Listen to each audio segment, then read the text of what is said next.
yo. La militar eres tú. La militar somos todos.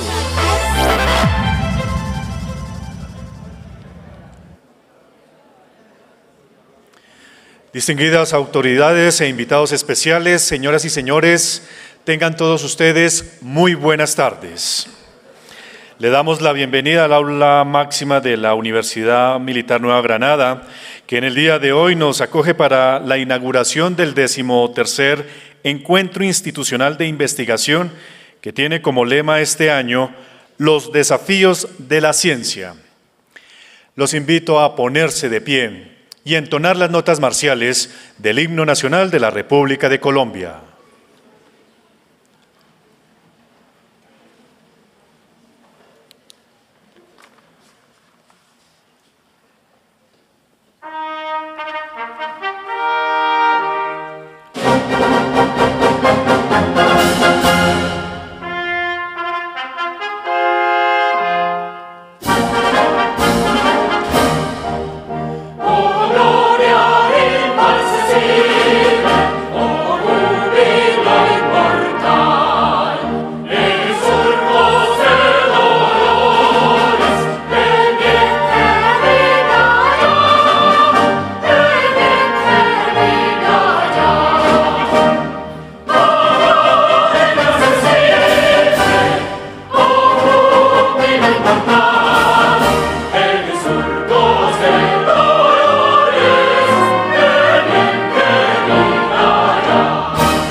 Por favor, pueden tomar asiento.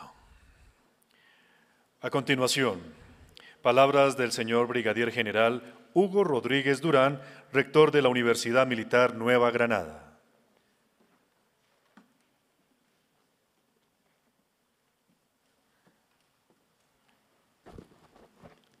Buenas tardes.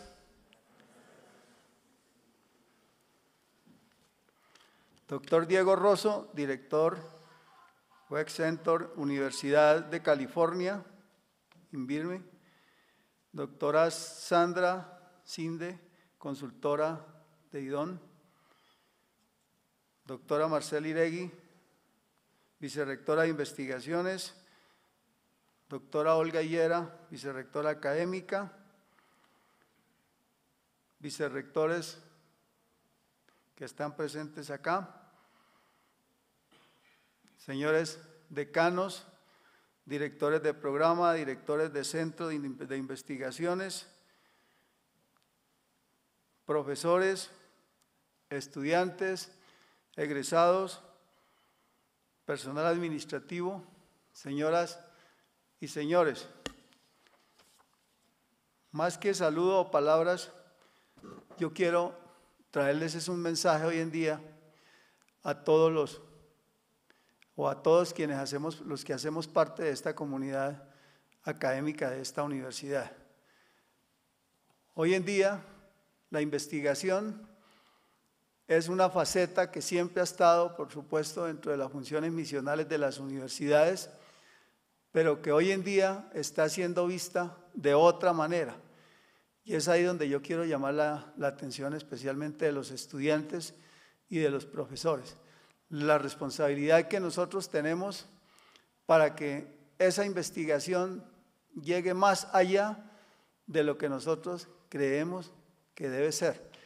Precisamente por la responsabilidad que tienen las universidades hoy en día frente a la comunidad internacional, a esa sociedad que ya no solamente es la de Colombia, sino la del mundo, por el papel que juegan las mismas tecnologías de la información y de las comunicaciones y todos estos tratados que ha celebrado el país, donde ya no existen las fronteras, donde el conocimiento ya está a la vuelta de la esquina y el conocimiento está a la mano de todos y cada uno de ustedes, a través de todas estas herramientas que tenemos para tener acceso al conocimiento. Ya no basta con tener el profesor de manera presencial aquí.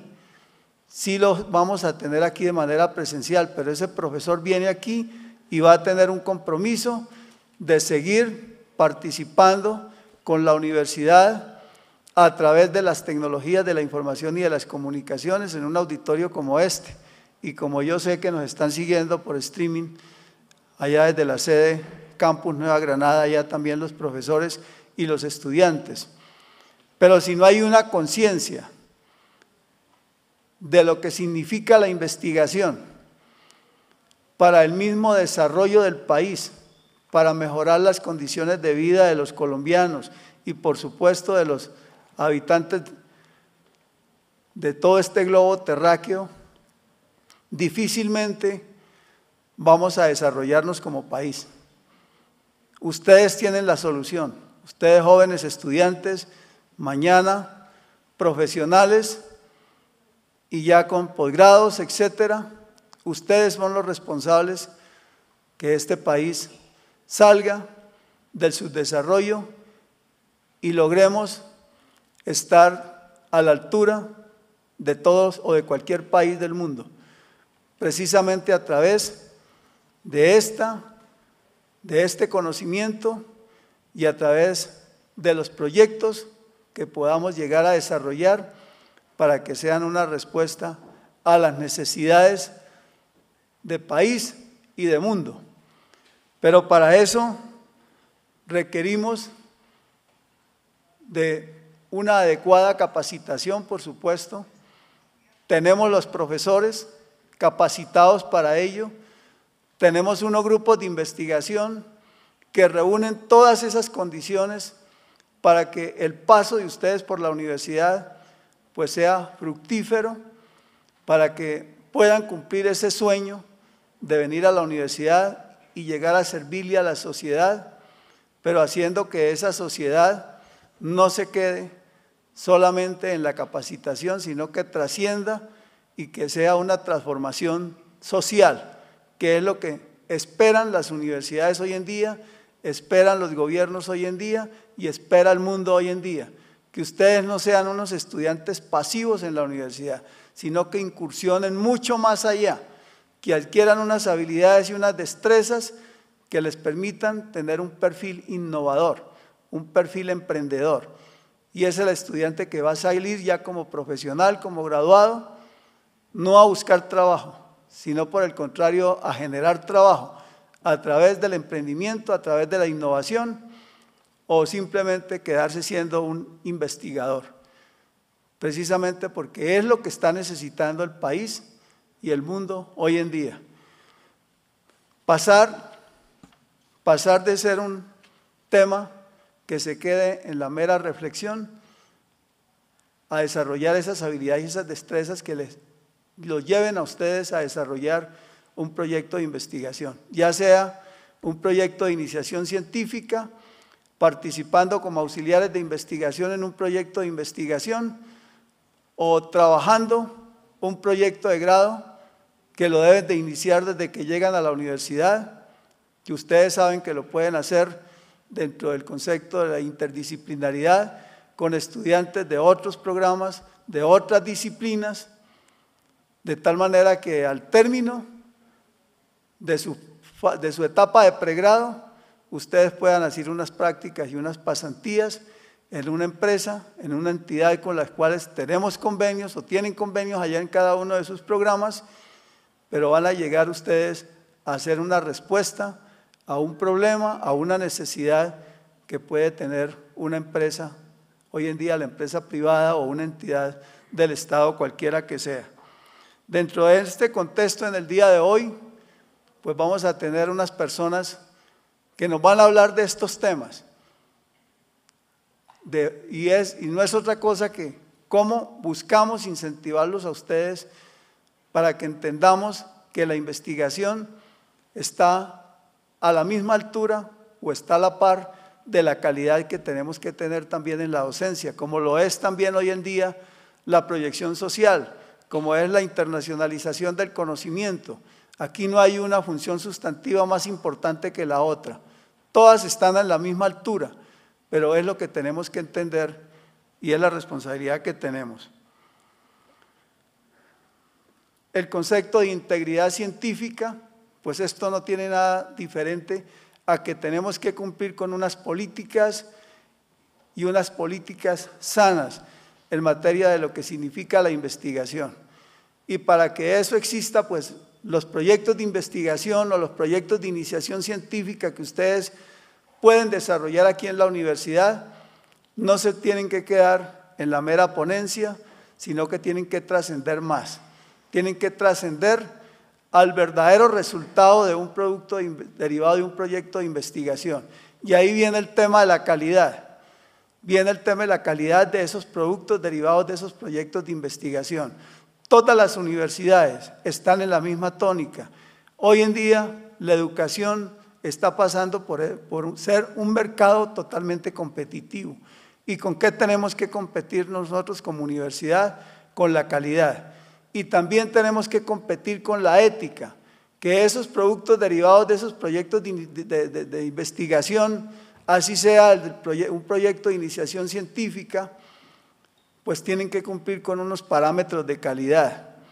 Y no es otra cosa que dejar de ser la mera ponencia y pasar a ser un resultado que se debe obtener, que va a beneficiar a una comunidad, a una región, o que le va a dar calidad de vida a una sociedad. Y esto implica, por supuesto, unos recursos. Y esos recursos hoy en día no solamente vienen de las universidades, sino que también vienen de la empresa privada. Porque las empresas privadas hacen exactamente lo mismo que nosotros hacemos acá. Ellos tienen unas estructuras también que trabajan en investigación para responder esas necesidades o ser una respuesta a esas necesidades que tienen ellos como empresa. Pero nosotros tenemos que unirnos con la empresa, pero para unirnos con la empresa, hacer ese tipo de investigación, tenemos que generar una confianza. Y es la confianza que también viene desde los mismos estudiantes también, de sus profesores, de las directivas de la universidad, para que esas empresas desistan de esas estructuras que ellos tienen en investigación y entren a trabajar de la mano con las universidades. Las universidades con el conocimiento y las empresas, por supuesto, aportando los recursos y nosotros siendo una respuesta a todas esas necesidades e inquietudes que tienen estas empresas. Hoy también desde la Vicerrectoría de Investigaciones, va a haber unos incentivos, unos premios para aquellos estudiantes que en el desarrollo de la investigación formativa, de sus proyectos de iniciación científica, de sus ponencias, etcétera, que se hayan destacado, pues reciban un incentivo, un estímulo. Pero aquí es formativo, pero que entiendan que el mejor incentivo y el mejor estímulo que ustedes pueden tener durante su paso por la universidad es que el día de mañana ustedes sean unos verdaderos investigadores, inquietos, profesionales ávidos de realizar o de cumplir con esta tarea de ser innovadores y emprendedores allá en sus empresas. Que no lleguen solamente a decir, yo vine a cumplir estas 5 funciones y aquí me quedo, como dijera algún presidente en alguna época aquí en el país, sino que trasciendan y lleguen mucho más allá. Que las empresas los busquen y busquen capacitarlos o continuarlos capacitando a ustedes precisamente por ese talante y ese perfil profesional que ustedes tienen. De tal manera que el llamado en el día de hoy es para que creamos en la investigación, para que seamos más proactivos a la hora de desarrollar esas habilidades y esas destrezas, esas actitudes, para que ustedes el día de mañana le presten ese verdadero servicio que necesita la sociedad, que es llegar a generar esa transformación social. Que el producto que estamos sacando de las regiones no se vaya en bruto y se lo lleven para otro país y allá sea donde hagan la transformación. Esa transformación la tenemos que hacer nosotros acá y ahí es donde está la verdadera cadena de valor que ustedes tienen que generar como profesionales el día de mañana. Hacer una respuesta a todas las necesidades que tiene este país para desarrollarse, cumplir esa tarea de ser unos verdaderos investigadores, ser emprendedores.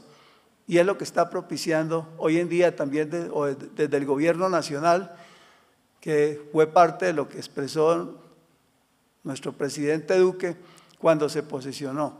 Vamos a trabajar la economía naranja, y la economía naranja no es otra cosa que innovación y emprendimiento, partiendo de esos conocimientos, de esas habilidades que ustedes, de esa metodología que ustedes tienen que aprender aquí siendo dentro de la investigación formativa, siendo semilleros de investigación, para que no seas estudiante plano, que llegue solamente conjugando el verbo ser y estar, sino que vayamos mucho más allá de lo que nos está pidiendo la sociedad hoy en día.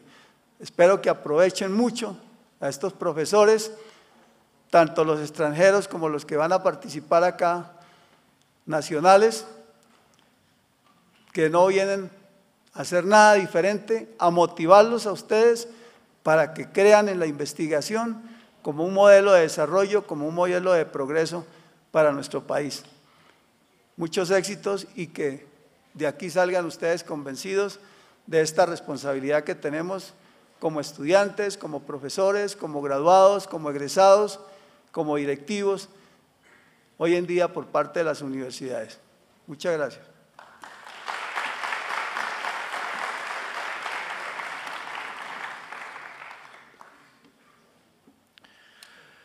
Rogamos al público asistente mantener los celulares en silencio. A continuación, conferencia Integridad Científica a cargo del profesor ingeniero Diego Rosso de la Universidad de California, Irvine, director del Webb Center Research. Ingeniero Diego Rosso, bienvenido. El auditorio se encuentra a su disposición.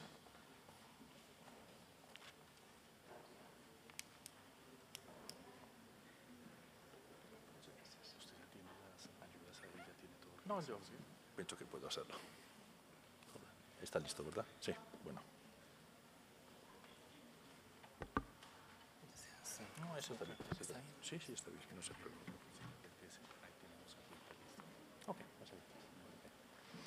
Muy buenos días a todos. Es un gran honor estar aquí por recibir esa invitación a presentar a ustedes mi trabajo como investigador científico, como profesor. Y también es muy importante para mí esa invitación porque tiene una importancia particular. Mi padre era militar, entonces esa es una importancia mucho más grande para mí. Yo no vengo de una dinastía de investigadores científicos. Mi familia es una familia de campesinos, mi padre era militar y yo soy el primero que fue a la universidad de toda mi familia. Pero voy a compartir con ustedes esa responsabilidad, que es la palabra más importante que el rector nos ha introducido, la responsabilidad de un investigador científico y de un estudiante. Una cosa que os pido es que, por favor, que me interrumpan y que me piden preguntas, inquietudes, que la compartan, porque no quiero que esa sea como una homilía, que yo hablo y al final me voy. Quiero que sea una cosa interactiva. También pido disculpas que mi castellano no es perfecto, pero si me ayuda un poquito con la interacción, vamos a ver que conozco el método científico mucho mejor que conozco el español. Eso lo garantizo. El centro de investigación que yo manejo se llama Water Energy Nexus, es el enlace de agua-energía. ¿Por qué ese enlace? Porque en la sociedad que utilizamos recursos naturales, que sea agua, que sea energía. Son varios recursos, pero son valutas diferentes del mismo valor, que es el valor de la naturaleza. Entonces uno tiene siempre que pensar a las implicaciones en la sociedad, en el mundo natural, de lo que son sus decisiones como investigador, como ingeniero, como profesional.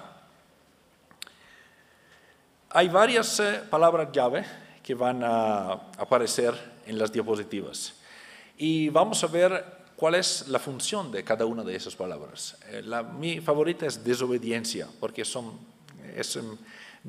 el tipo de persona que es muy desobediente. Voy a explicar un poquito de la historia de eso. Pero empezamos con la curiosidad, que está arriba. Si uno busca eso en el vocabulario, la curiosidad, uno de los significados es el deseo de conocer lo que no se sabe. La curiosidad es la base de la investigación científica. Un investigador tiene que ser curioso en lo que no se sabe, porque lo que ya se sabe no es investigación, esa es práctica. La práctica es de poner en marcha lo que ya conocemos, lo afinamos, lo desarrollamos un poco mejor por cada caso, pero se conoce bien lo que es la base científica, la base técnica, empírica, lógica, que está atrás de todo eso. Los filósofos griegos antiguos catalogaban el conocimiento en tres maneras, con tres palabras. La más básica era empiros, empírico, que es basado en la experiencia, solo la experiencia. Tú sabes que si toca una flama, te quema, esa es experiencia. No necesita de saber las leyes de la conducción de calor y todas las cosas más abstractas. La segunda era técnica, que con práctica, tecnos, con práctica, se podía repetir bien o mejor la cosa que se conoce, sin conocer las que son las reglas físicas que están atrás de eso.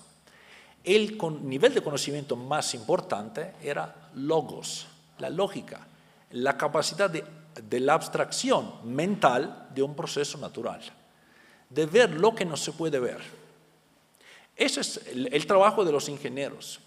A mí me encanta mucho la historia, vas a ver que vamos a compartir muchas de esas historias en esa diapositiva, porque a la base del ingeniero o del investigador científico es esa curiosidad, intentar de comprender lo que otros no pueden explicar. Y en la antigua Roma, Julio César con su ejército, cada vez que estaba en guerra, necesitaba de ingenieros para hacer fortificaciones, para hacer canales, puentes, cosas varias que eran necesidades por conseguir la victoria. Pero después de la victoria, cuando regresaban a Roma, todos esos ingenieros militares necesitaban de hacer su trabajo en obra no militar, en obra civil. Por eso que ingeniería civil es la disciplina de ingeniería más antigua. Eso también es la motivación porque históricamente los ingenieros eran casi siempre hombres, porque solo los hombres eran parte del ejército. Es una cosa muy moderna que los civiles como nosotros van a la escuela de ingeniería, porque en pasado solo la academia militar formaba a los ingenieros. Pero en la ingeniería moderna, que es la que hemos estudiado nosotros, el ingeniero se define como ese experto profesional con esa calidad, que es la capacidad de la abstracción y de la formulación y del solucionar de problemas, que se llama ingenium en latín, que es de donde la palabra ingeniero sube. Curiosidad es la raíz de todo aquí.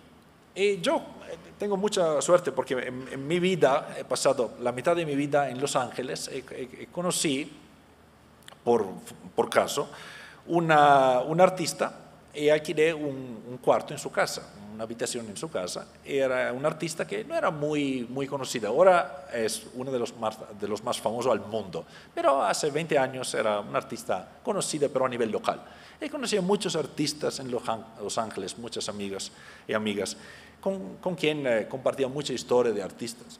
Me enseñaron mucho. Y uno de esos artistas se llamaba June Wayne, que es la litógrafa que ha producido esa litografía.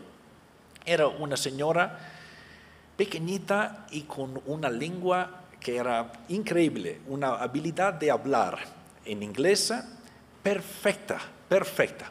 Y siempre no dejaba que nadie la insultaba solo porque era una mujer, porque hay mucha dominación de hombres en el mundo del arte, históricamente. Ella que fue reconocido su trabajo como artista, no como artista mujer. Es una cosa muy importante porque hay todo un movimiento de feminismo artístico en los años 60 que ha producido la legitimación del arte de mujeres como arte legítima en el mundo moderno. Porque voy a explicar la historia de esa mujer en el ámbito científico. Porque ella trabajó muchísimo con investigadores científicos del Caltech y de la UCLA, de la Universidad de Los Ángeles, muy famosas estas universidades. Porque ella era una persona muy curiosa. Y cuando le dijeron, tú eres una mujer, no puedes ser artista. Bueno, como que me dice eso, voy a ser artista, por desobediencia. Como que era muy curiosa, ella trabajó mucho con investigadores científicos para la producción de nuevas técnicas artísticas, utilizando física y química de elementos que no se utilizaban en el arte, que nunca se han utilizado en el arte. Entonces desarrolló muchas técnicas de litografía que se utilizan en todo el mundo y que fueron desarrolladas en los últimos 20-30 años.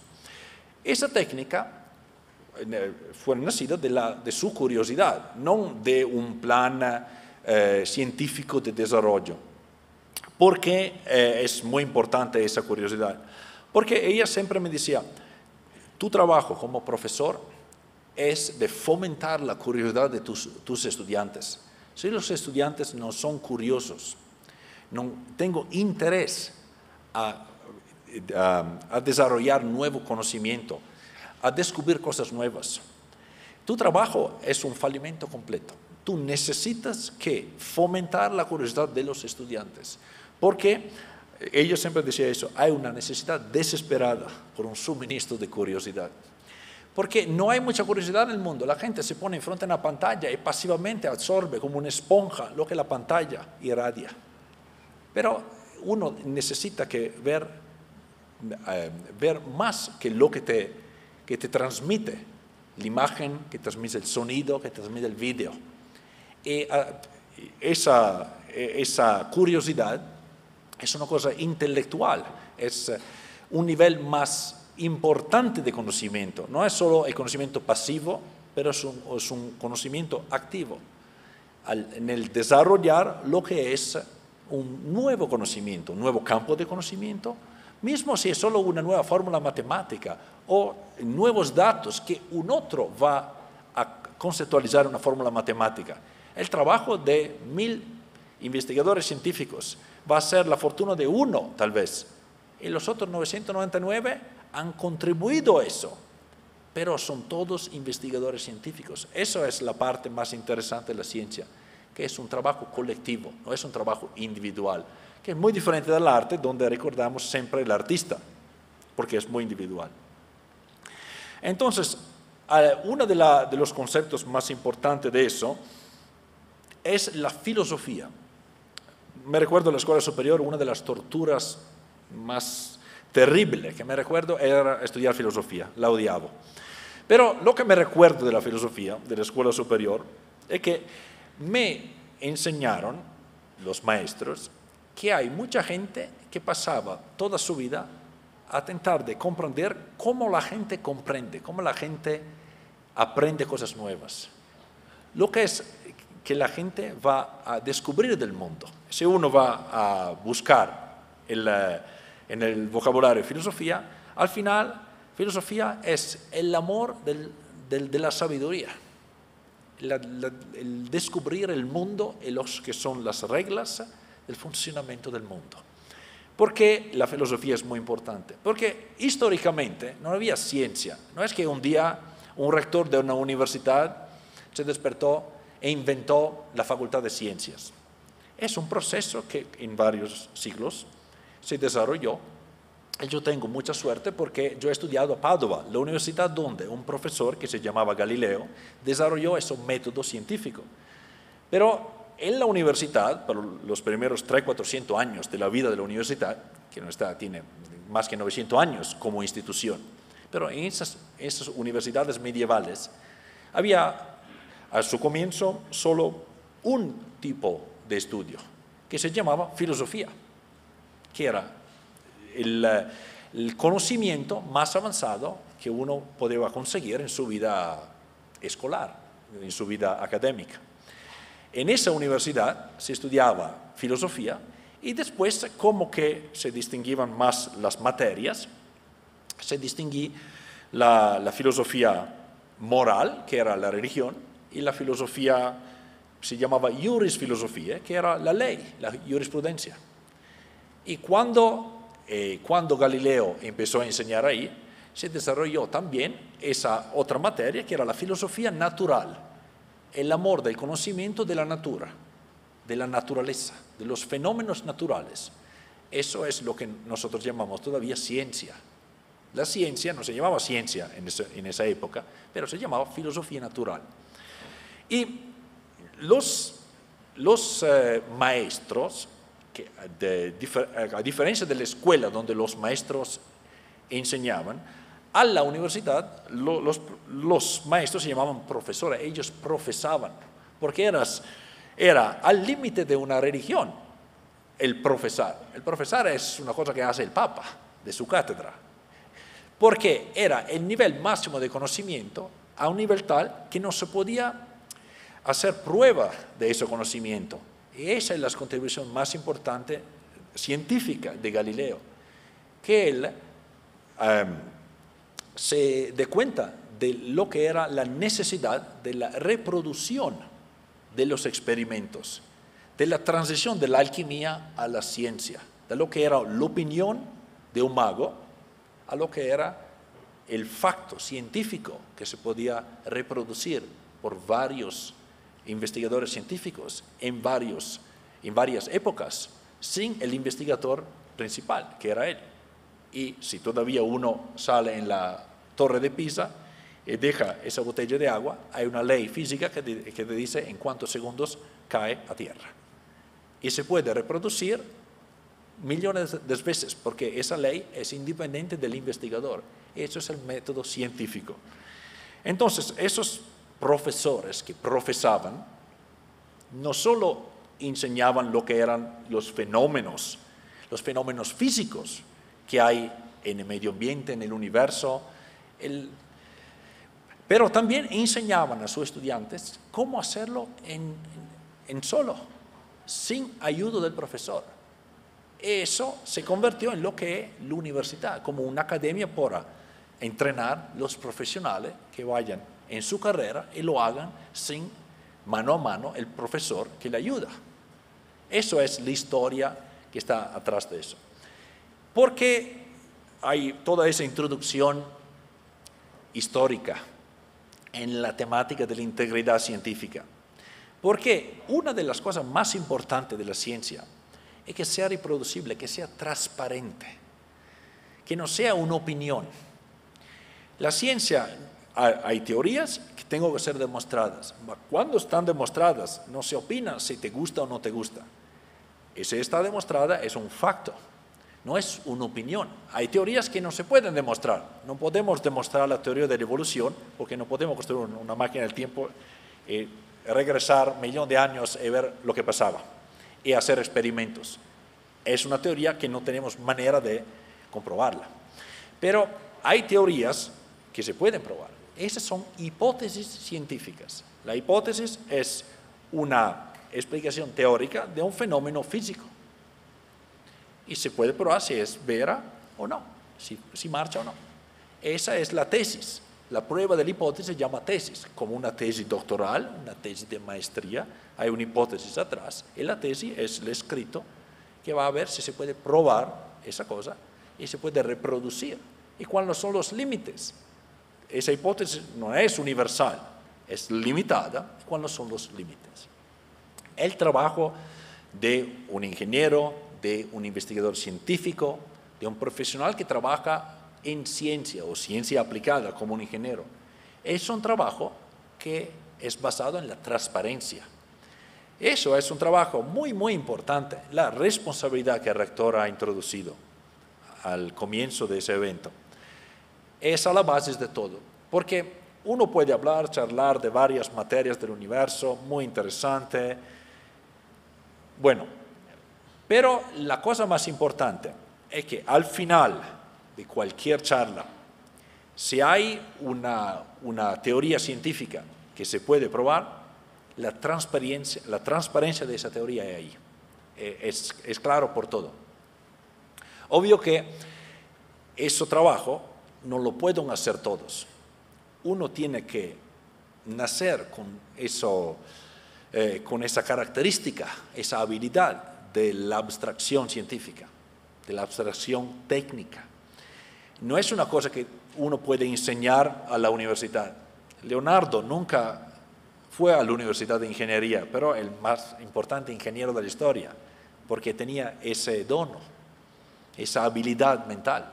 Entonces, la responsabilidad que todos nosotros tenemos en la sociedad es sacra, es muy, muy importante, porque la sociedad mira a nosotros, porque pensamos en cargo de toda la sociedad, porque pensamos y hacemos ese trabajo intelectual por todos, mismo por lo que no pueden hacerlo en solo. Entonces, eso es un trabajo muy, muy importante que siempre merita respeto.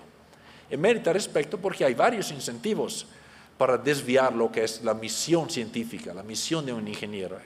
La mayoría de esos incentivos es plata. La plata gasta todo a veces. Pero uno tiene que tener los ojos abiertos y conocer eso. Ahora, si regresamos a la historia de la universidad, cuando uno estudia en la universidad, hay varios grados, hay un pregrado, una maestría y un doctorado. Y el doctorado, en la palabra latina que se utiliza en el mundo inglés también, es el PhD, sería filosofía y doctor, el doctor de filosofía. Filosofía es, como hemos introducido, el amor a la sabiduría, el interés a conocer más y más y más. ¿Y por qué? ¿Por qué lo conocemos y cómo lo conocemos? El doctor, esa es una palabra muy importante, porque el doctor es uno que conoce bastante por enseñar a los otros. Es por eso que nosotros utilizamos el título doctor por el médico, porque el médico se forma estudiando con otros médicos que le enseñan cómo ser médico en frente de los pacientes. No es que hay mucha teoría, hay pacientes, porque si no hay práctica, nadie quiere ir a un médico que nunca ha visto un paciente, necesita un médico con experiencia, ¿verdad? Pero lo llamamos doctor porque se enseñan un con el otro. No es solo una cosa de idiomas latinos o ingleses, mismo en japonés, el título de sensei es solo por un maestro o un médico, porque es la formación de médicos, es la misma de la formación de doctores. Pero eso es el nivel más importante de conocimiento académico, de formación académica. Después de eso, uno conoce bastante por enseñar a los otros cómo conseguir el conocimiento. Es doctor de filosofía. La filosofía es el amor por el conocimiento. El doctor es uno que puede enseñar a los otros cómo amar el conocimiento, que en realidad es uno que puede enseñar a los otros cómo investigar. Por ese amor del conocimiento es la investigación. Uno que está enamorado de conocer muchas cosas más. Esa es la definición de investigador. Entonces, cuando uno completa el doctorado se completa en base a la investigación que tiene que ser original e independiente. El doctorado no se completa memorizando libros. Hay varias cosas que se puede hacer por quemarse los neurones, pero memorizar libros no es una cosa buena, ¿okay? Y no te dan un doctorado por memorizar muchos libros. El doctorado se consigue haciendo investigación original, que nadie ha hecho antes, y independiente, sin ayuda de otros. Cuando completas tu trabajo doctoral, puedes enseñar a otros cómo hacer investigación. O puedes investigar. Hay dos carreras, típicamente. Uno es el investigador, que sea académico o industrial. El otro es el profesor, que es uno que enseña y investiga también. Bueno, cuando era Cuando yo era un niño, siempre estaba haciendo cosas muy malas. Siempre era un mini terrorista que siempre rompía todo, un niño insoportable. Y cuando mis tías llamaban a mi mamá, decían, oh, ¿cómo están los niños? Ah, Diego es así desobediente. Esa palabra me recuerdo siempre, así desobediente, la cosa más mala que podía decirme mi mamá de mí, desobediente. Con esos ojos traviesos, siempre a hacer cosas malas. Bueno, cuando yo encontré a esa artista en Los Ángeles hace casi 20 años, ella me dije, ¿qué haces? Yo estudio burbujas, eso es mi especialidad. Vamos a ver las burbujas en un minuto. Yo he estudiado burbujas, le expliqué que estaba estudiando. Y me dije, ¿cuál es la teoría? La teoría es esa, pero yo no creo que es correcta. Yo tengo una otra teoría, estoy desarrollando experimentos para probar que la teoría antigua no es correcta y la teoría nueva que yo que tengo abstracta en mi cabeza es la teoría correcta. Y su reacción fue ese es muy desobediente, perfecto. Y yo pensé, desobediente es una palabra positiva. Ese es muy diferente que mi mamá cuando dice, eres muy desobediente, no juegas a fútbol. El opuesto. Por un artista desobediente es raíz de su trabajo. Porque tú tienes que ser diferente de cualquier otro artista, si no eres solo un artesiano. Tú tienes que hacer cosas nuevas, cosas original, y tienes que hacerlo de manera independiente, que es la definición del doctor de filosofía, del investigador científico. La definición de un artista o de un investigador científico es la misma, es que tengan campos muy diferentes, es claro. Entonces, a mí me encanta mucho, hay varias definiciones en el sitio de la Real Academia, pero esa es me encanta mucho porque define mucho yo que era como niño y yo que soy como investigador adulto, niño adentro, que no atiende a lo que le ordenan. Un investigador no puede obedecer lo que le ordenan, porque tiene solo que obedecer al método científico. Si una cosa científicamente es incorrecta, que lo diga Trump o no, es incorrecta, punto.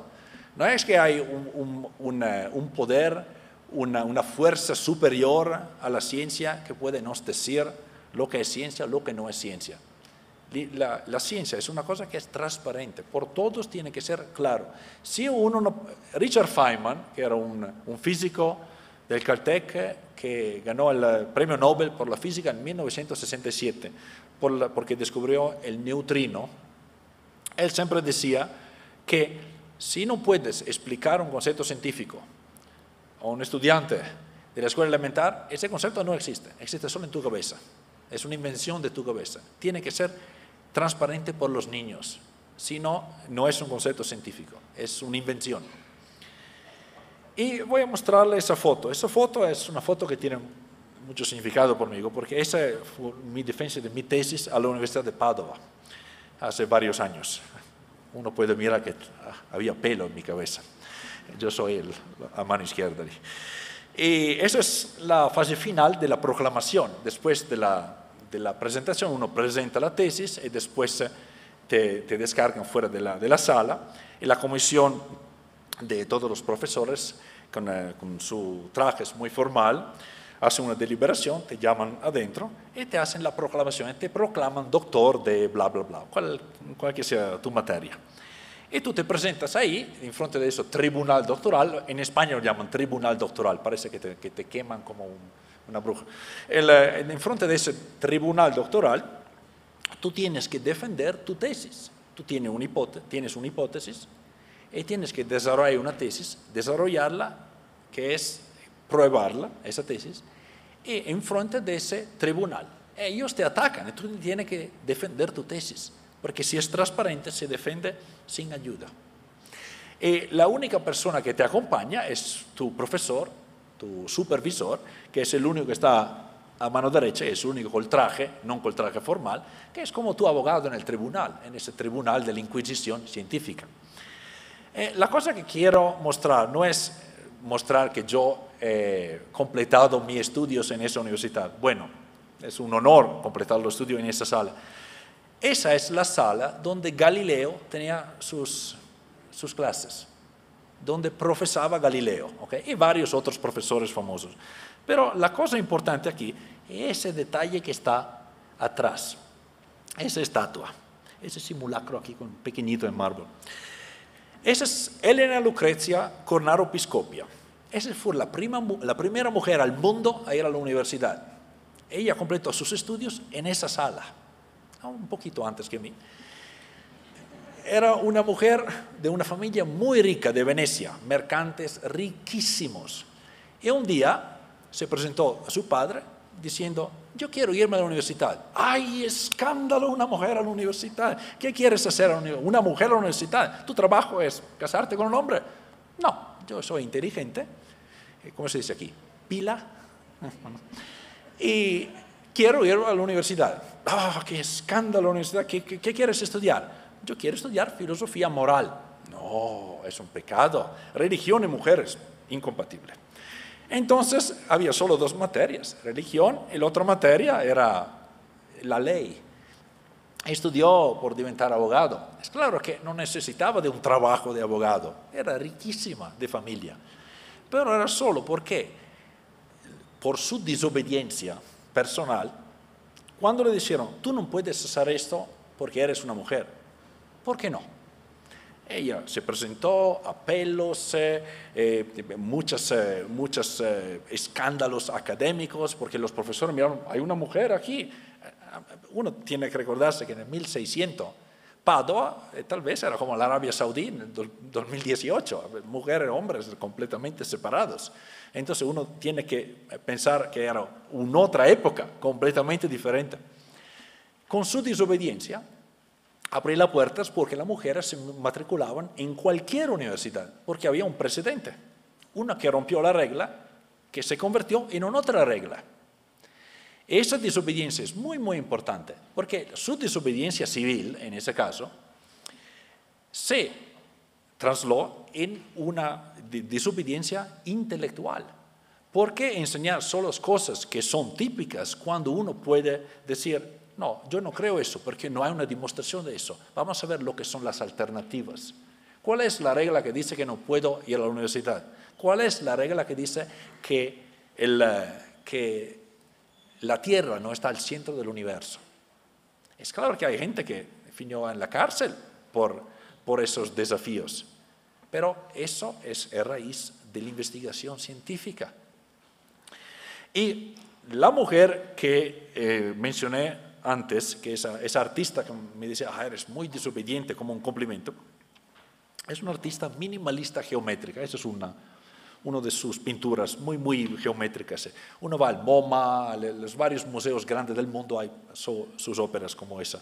Y se llama Chana Horwitz. Yo le pido que lo busquen en el sitio internet.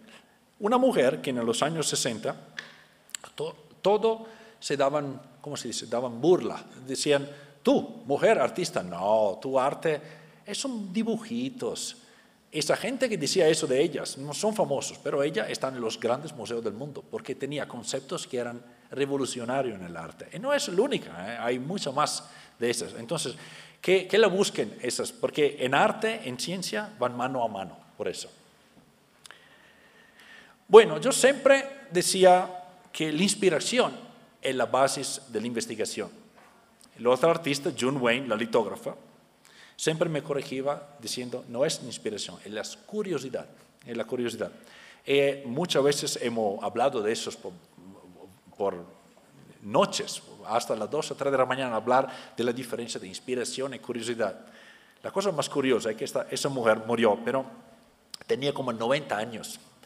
Y siempre cuando yo pasaba en su casa por una visita, traía una botella de vino, se hablaba mucho, yo tenía como 30 años.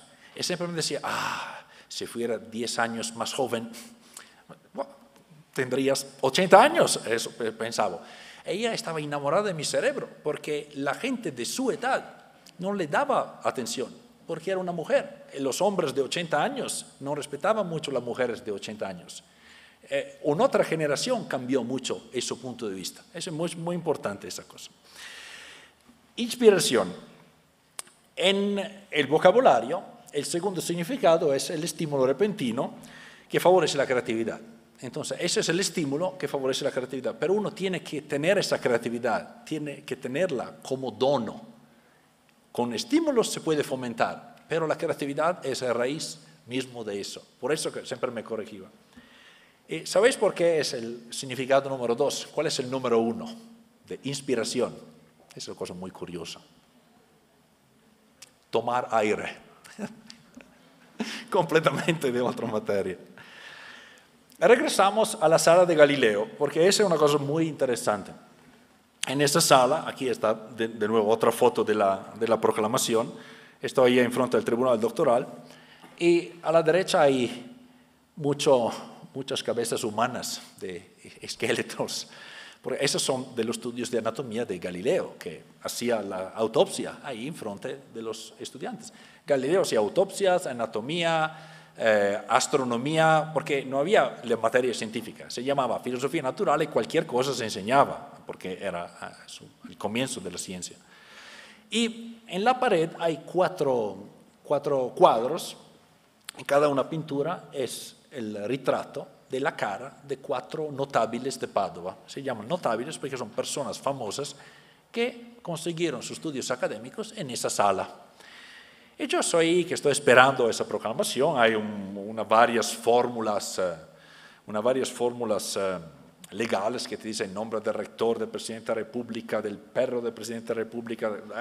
Es como los Oscar, cuando hay los Oscar que se agradece a todos, a los psicólogos del perro, todo. Hay esa fórmula legal larguísima. Y después te proclaman. Y mientras que estaba leyendo esa fórmula legal, con mi ojo, yo miré a la pared y vi que uno de esos 4 era Copérnico, que antes que mí, unos años antes que mí, completó sus estudios académicos ahí y su profesor, su tutor de su tesis era Galileo, que se presentó ahí al tribunal y su tesis fue que no era la Tierra el centro del universo, pero el Sol.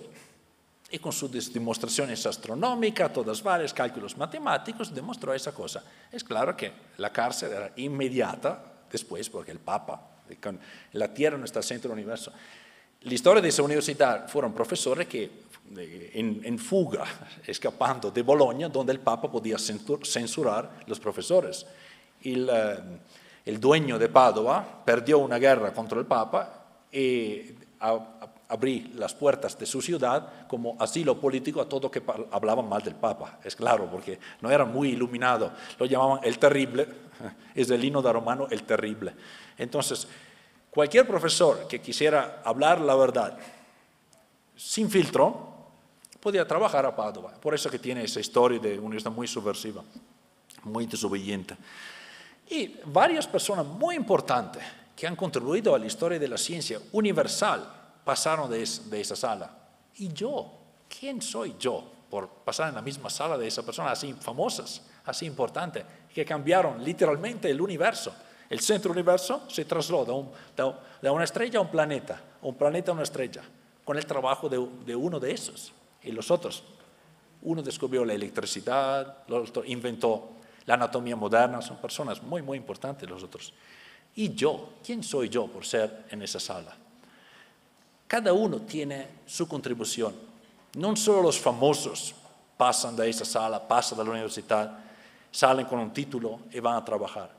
Es el trabajo de todos que es junto y que da la oportunidad a uno, cada 1.000.000 de investigadores, de ser famoso. Pero ese es famoso con título de todos los que lo han ayudado a ser famoso. Mismo si hay uno de esos mosaicos bellísimos antiguos. Hay artistas que pusieron cada pedacito del mosaico, pero mismo si tú vas a limpiar la pared por preparar el mosaico, has contribuido al mosaico. Esa es la ciencia. Yo no estudiaba cosas así importantes en el universo, estudiaba burbujas. Esas son experiencias fotográficas que yo he tomado en mi laboratorio durante mi doctorado. Voy a mostrarle eso. Esos son vídeos que yo tomo en mi laboratorio. Estoy enamorado de estas burbujitas muy desobedientes que nadie puede predecir, adivinar el tamaño, la velocidad, la forma, cuántas son. No puedo quedar mis ojos al tanque lleno de agua y burbujas. profesor Vaquero, que vino a nuestro laboratorio varias veces, siempre me ve ahí pegado con mis ojos a esas burbujas. Ese es mi amor científico, pero no voy a mover el centro del universo, eso voy a garantizarlo. ¿Cuánto tiempo más tenemos?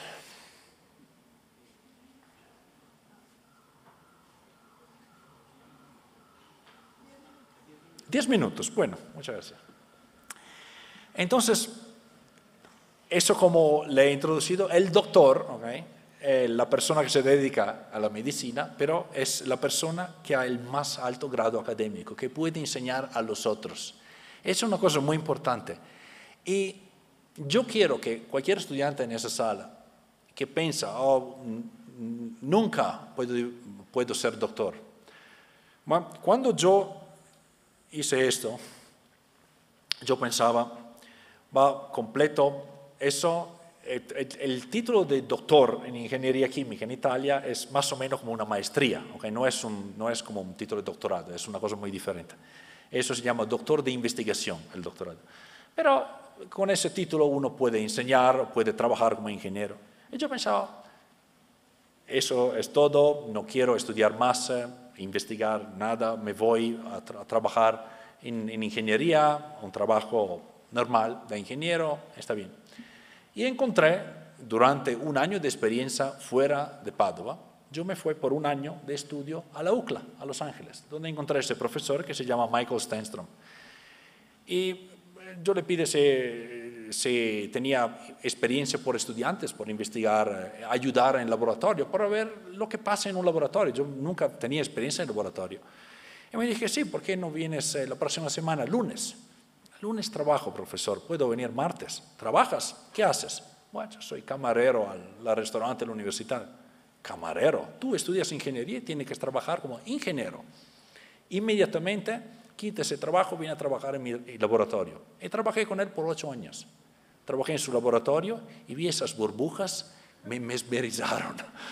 Empezó a estudiar las burbujas, los fenómenos, y lo estudié mucho. Y después de eso, lo estudié bastante, que yo descubrí, esa es la suerte más grande que uno puede tener en su carrera científica.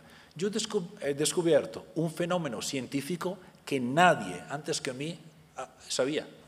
Que cuando hay jabón adentro del agua, el gas adentro de la burbuja no circula más, se queda de circular. Irrelevante por todos, pero interesante por mí. Nadie lo sabía antes que a mí. Yo estaba bailando dentro del laboratorio a medianoche cuando lo descubrí y completé un doctorado y me enamoré así tanto del valor de descubrir cosas nuevas que lo hice en mi carrera, e enseñarlo a otros estudiantes. Y no tenía, mis padres fueron solo a la escuela elemental, porque después de la guerra no tenían oportunidades de estudiar, no tenía mucho fomento en la familia por estudiar. Fue una carrera que yo he decidido en solo, pero es una carrera que cualquier persona puede hacer. Si tú tienes la voluntad y la oportunidad en una universidad buena, puedes hacerlo. Es claro que puedes hacerlo, no es una cosa solo por nobles antiguos, eso lo garantizo. Bueno, quiero abrir 10 minutos, 5 minutos, lo que tenemos de discusión en lo que son las métricas de incentivos académicos. Eso es menos por los estudiantes, más por los profesores. Porque cuando uno entra en la carrera académica, hay varios incentivos. Hay sistemas antiguos donde más años que uno trabaja, más tiene salario. Es proporcional a su antigüedad adentro de la universidad y no a la productividad. Hay otros sistemas que son productividad sin otra consideración. Cualquier trabajo científico tiene que ser original e independiente. Las publicaciones de los trabajos científicos lo ponen en manera transparente en frente del mundo. Y también es una manera por tener crédito. Yo lo he publicado eso, es mío, tiene mi nombre en la publicación. Entonces puedo contarlo en las listas de publicaciones. Pero es eso el impacto académico. ¿Cuál es el impacto académico? ¿Cuántas cosas publico? Si publico cosas que nadie lee, ¿ese es impacto? ¿O publico menos cosas que la gente lee y cita en sus trabajos? Esa es una otra manera de considerar eso. Pero Yo no creo que hay solo una fórmula que puede asegurar un sistema perfecto por todos. Es una demanda abierta por los profesores aquí también. La única cosa que es obligatoria por todos es la integridad. No se puede falsificar el resultado porque la teoría no marcha. Si la teoría no marcha, se publica que no marcha, que funcione o no funcione. La publicación tiene el mismo valor académico, porque uno evita a un otro que replique el mismo error, porque no funciona. Es una cosa muy importante. ¿Qué es el éxito académico en cuantificación? El número de artículos, el impact factor de la revista, que a veces es un valor relativo, porque hay que partir de la revista, que es la distribución estadística. El número de citaciones, cuánto famosa es cada publicación, cada artículo. O años de servicio en la universidad, que pero eso no dice nada de productividad científica, pero dice más de experiencia científica. O en otra universidad de la enseñanza. Uno un buen enseñante o no, un buen profesor o no, se define como enseñante o como investigador o como los dos. O cuántos estudiantes uno ha supervisado, cuántas propuestas uno ha liderado. Todo eso son métricas. Yo vengo de un sistema donde hay una revisión que es holística. Todo eso se pone en la mesa y se discute críticamente, pero no hay una fórmula cuantitativa. Con la fórmula cuantitativa siempre se puede malinterpretar y poner toda su productividad donde hay más pesado en la fórmula cuantitativa. Es claro que eso puede desviar lo que es la misión académica. Ejemplo número 1 de anomalía. Eso es un ejemplo que es típico del sistema chino, donde hay incentivos en efectivo por las publicaciones en China, universidad en China. No sé en otros lugares, pero eso lo conozco porque he publicado con mis antiguos estudiantes que son profesores en China. Un artículo en una revista en mi campo, top, que Water Research, paga $5,000 más de salario en base anual. 2 artículos en una revista que no es muy buena, paga $3,000 cada uno. Pero es más fácil publicar artículos en la revista que no es buena que de la revista que es el top. Entonces, la estrategia con menor resistencia es una desproporción de artículos enviados a la revista menos buena. Y como que soy revisor de esta revista, lo que reviso la mayoría de cosas es basura. Son artículos que son muy mala calidad, porque si lo publican mismo uno, es plata. Pero el trabajo de un investigador es publicar. Es un incentivo, es perverso, si uno lo piensa bien. Y además hay esa nueva revista, que son pay to publish. Si tú pagas, te lo publican. Uno puede tomar crédito de todas cosas que ha pagado de su bolsillo. Es claro que esa no es integridad académica a veces. Uno tiene que verificar muy bien si la publicación es transparente y quién que paga. Eso es un artículo del Economist hace varios años. Puedo compartir las diapositivas si quieren. La mayoría de los resultados que son en el gráfico, en amarillo, son resultados positivos. La mayoría son resultados negativos, pero la gente, es una cosa natural, tiende solo a promover sus resultados positivos. ¿He descubierto eso? No he descubierto nada. El valor científico es lo mismo, pero la selección es automática por los que son positivos, que son la minoría que se despega en el gráfico a la derecha. Lo que pasa es que esos son los artículos que se publican en la mayor parte.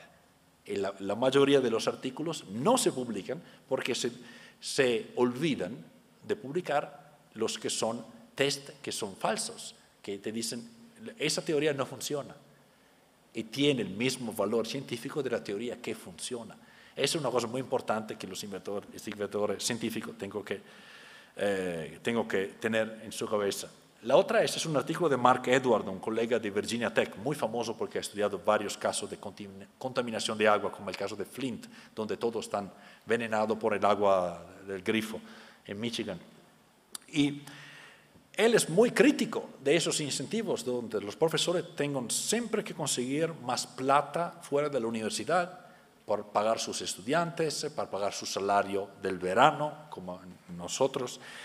Y hay un valor óptimo al centro ahí, donde hay el balance entre la cualidad y la cantidad. Pero los incentivos económicos son para la cantidad, porque más que haces, más ganas. Eso es una otra cosa.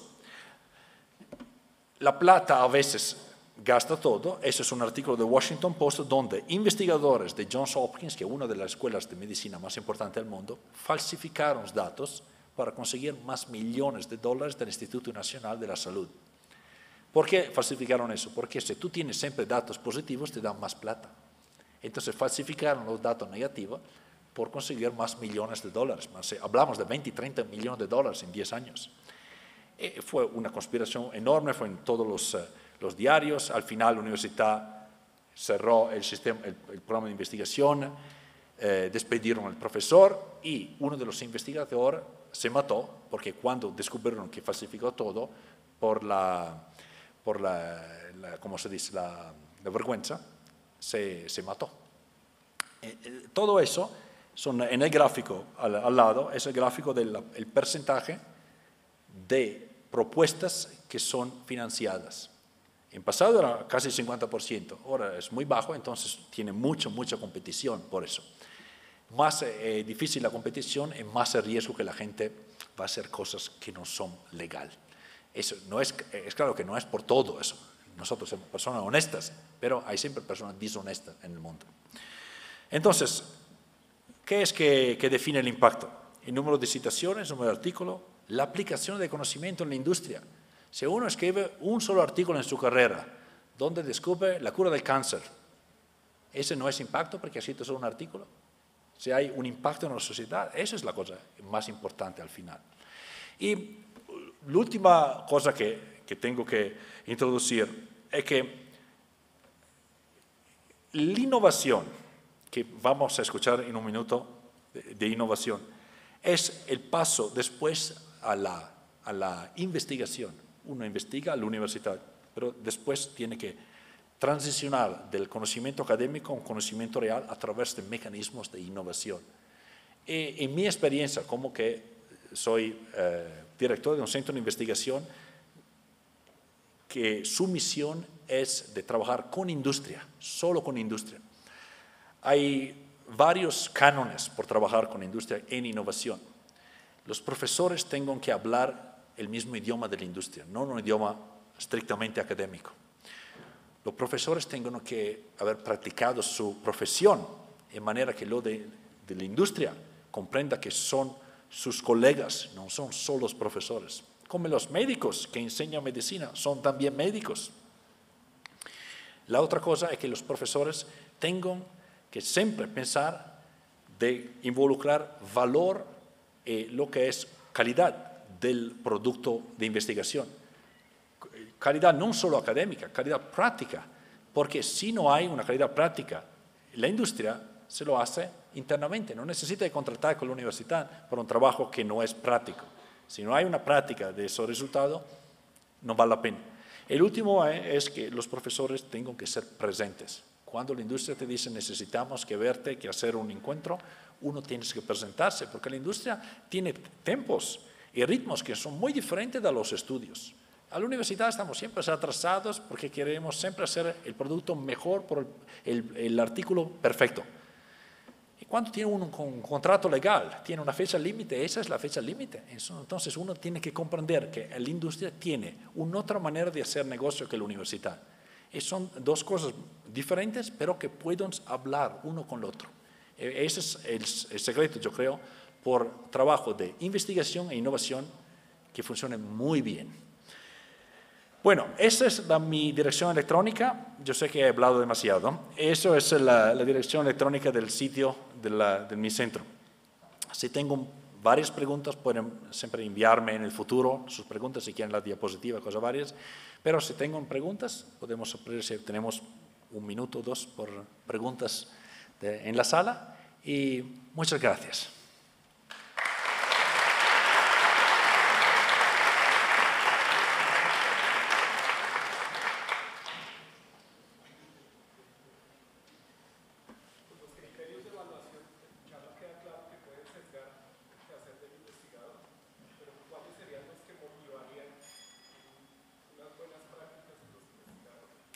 La pregunta es, ¿Cuáles son los criterios que motivan una buena práctica de los investigadores? Yo creo que no hay una manera de contestar eso que es universal. Cada universidad, que sea una universidad más de formación o de investigación, tiene métricas diferentes.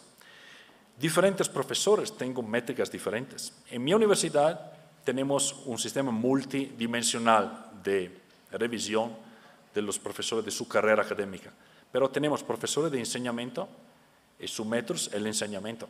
Profesores de investigación y su método es más investigación, menos enseñamiento. Cada uno tiene métodos diferentes, basados en su posición académica. Pero yo creo que es muy importante siempre pensar que si uno consigue recursos, que sean internos o externos, esos recursos son un instrumento para contratar un trabajo de investigación, material de laboratorio, equipamiento, pagar a los estudiantes que hacen investigación y los servicios externos. El producto intelectual son libros, patentes, artículos, cosas que tengan impacto en la sociedad, en otros profesores o en industria, o en gobierno. Tal vez nuevas leyes son basadas en nuevos conocimientos científicos. Entonces, todas esas dimensiones tienen que ser involucradas en cuando se produce lo que es el producto final académico. ¿Basta? No tenemos más tiempo, ¿verdad? ¿Tenemos más preguntas? Profesor, quedamos bien claros entonces con su exposición, con su conferencia. Un agradecimiento muy especial al profesor ingeniero Diego Rosso de la Universidad de California, director del West Center Research.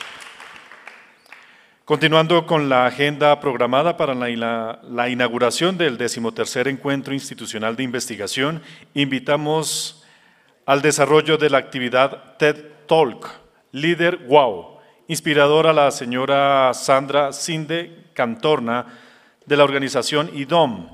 La señora Sandra Cinde Cantorna ha liderado la creación del primer blog de compra pública de innovación e innovación abierta para promover un papel del sector público emprendedor. Ha recorrido 2 veces la distancia de la Tierra a la Luna en avión para llevar a diferentes países de Europa y LATAM para sensibilizar y capacitar en innovación a más de 4.000 personas con el lema «Otra forma de innovar posible». Ha ayudado a desarrollar el principal proyecto de innovación en el ámbito sanitario en Galicia.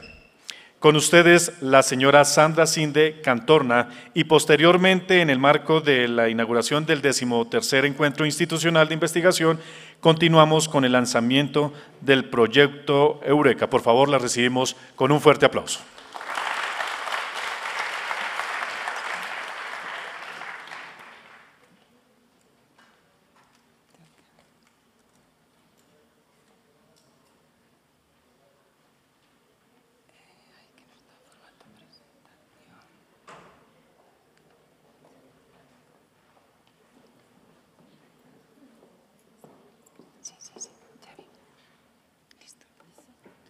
Bueno, me tocó innovar así ya para empezar. ¿Sí se ve? Sí, ya está cargando. ¿Ahí en la pantalla? ¿Sí? Ya. Vale.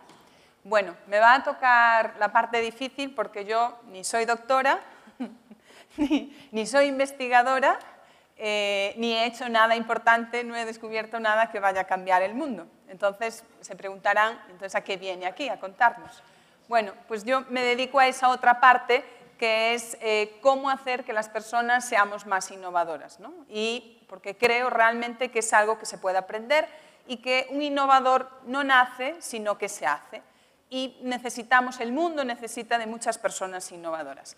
Y también lo que voy a compartir con vosotros pues es un modelo que hemos desarrollado de lo que es para nosotros un líder wow. ¿Cuáles son esas habilidades de cuando vemos a una persona en una organización decimos, esta es una persona wow, de las que va a cambiar el mundo, ¿no?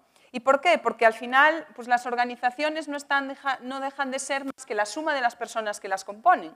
Entonces, si todos queremos tener organizaciones innovadoras, gobiernos innovadores, empresas innovadoras, o tenemos personas innovadoras o nunca los tendremos. Entonces, este es un enfoque a buscar esas personas. Entiendo, todos los que estáis aquí sois innovadores.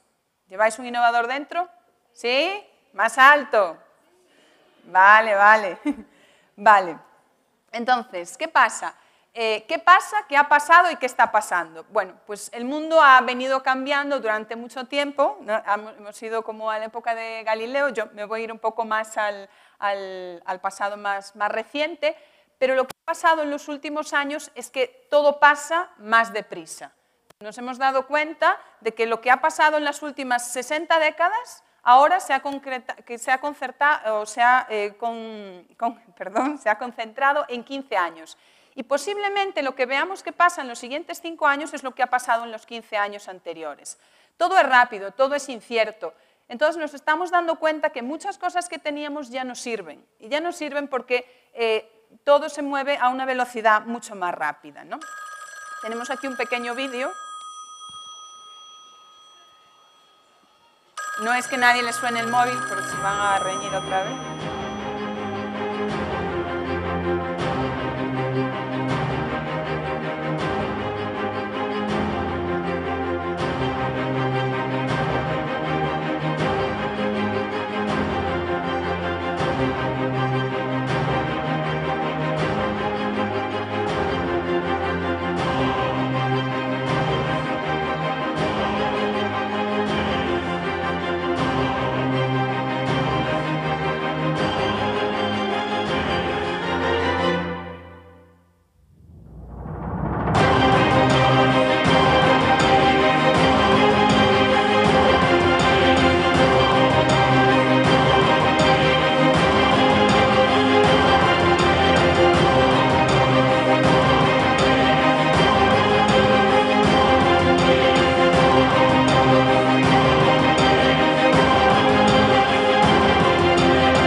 Como aquí hay gente de distintas edades, habrá gente que habrá visto la máquina de escribir y le dio como cierto cariño en aquello que tocaban las teclas y cuando tenías que borrar porque te equivocabas. Y los más jóvenes habrán dicho, ¿qué es eso ya? ¿No? Es como hay un programa en España que a los niños pequeños, entre 5 y 6 años, les enseñan objetos y tienen que decir lo que es. Entonces a un niño le enseñaron un disquete y lo que dijo era que era el símbolo de guardar del Word, que él no sabía que era eso. Entonces, realmente, esas cosas, nosotros los que, bueno, no somos tan jóvenes, pero hemos vivido ciertas cosas como la máquina de escribir y yo fui a cursos de mecanografía y así, pues has visto esa evolución, pero todos los jóvenes que estáis aquí, para vosotros eso es el pasado, ¿no? Y os sentís más cómodos en la parte más del final del vídeo. Todo es colaborativo. Por ejemplo, hace 10 años, ¿quién estaría en una sala mandándole un WhatsApp a un amigo? Y yo creo que de los que estáis ahora aquí, pues el 40%, y si no, no me digáis que miento, está mandando WhatsApps. Eso ha cambiado la forma en la que nos comunicamos, la forma en la que nos relacionamos y la forma en la que también llegamos a relacionarnos con los consumidores o con las personas con las que trabajamos, ¿no? Entonces, ante eso, yo lo que me preguntaría o nos preguntaríamos a los que estamos aquí es ¿cómo nos preparamos para este cambio, para todo esto que es diferente? ¿Nos preparamos con una educación diferente? ¿Nos preparamos, pues cada uno, pues eso, va, termina su universidad, se pone a trabajar? ¿O requiere esto una preparación más personal? Y bueno, veo que como no contestáis mucho, voy a contestar yo, es una autopregunta.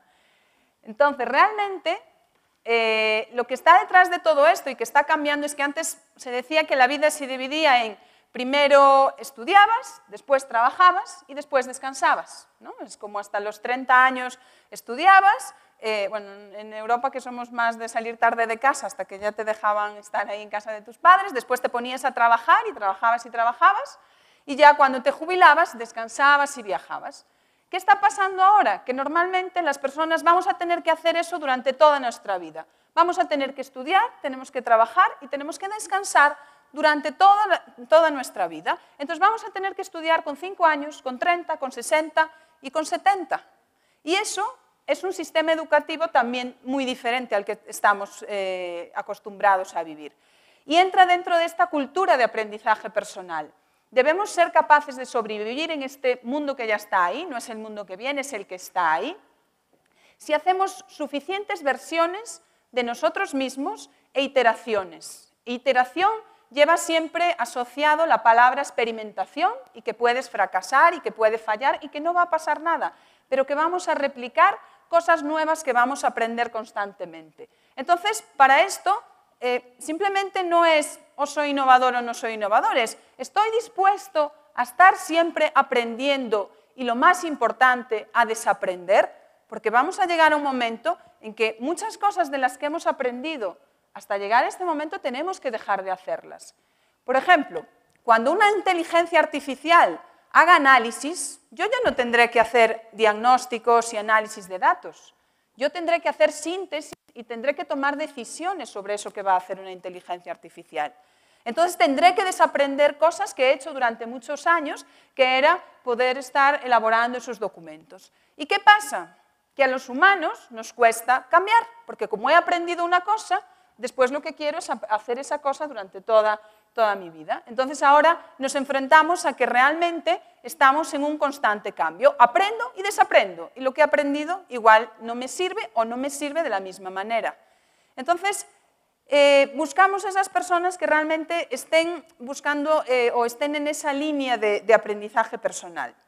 Bueno, no sé si conocéis a Xavier Marcet. Xavier Marcet es español, bueno, catalán, ahí entraríamos en discusión, y se considera como el padre del management moderno y tiene siempre reflexiones muy acertadas. Él escribe un periódico en Cataluña, La Vanguardia, y este es de hace una semana.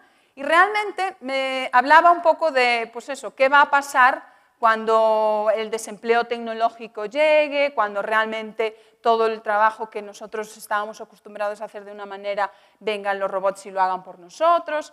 Y entonces, él lo que dice es muy sencillo. Lo importante de un profesional no serán sus conocimientos de origen, sino la capacidad de lidiar con tecnologías emergentes, que un día pues, será más inteligencia artificial, la robótica, Big Data, con las tendencias sociales nuevas, cómo las personas van a cambiar, cómo cambian sus comportamientos y con las competencias individuales que va a tener que tener en evolución. Es decir, esto es ya un tema personal de cómo se va a enfrentar en el día a día y cómo lo va a afrontar.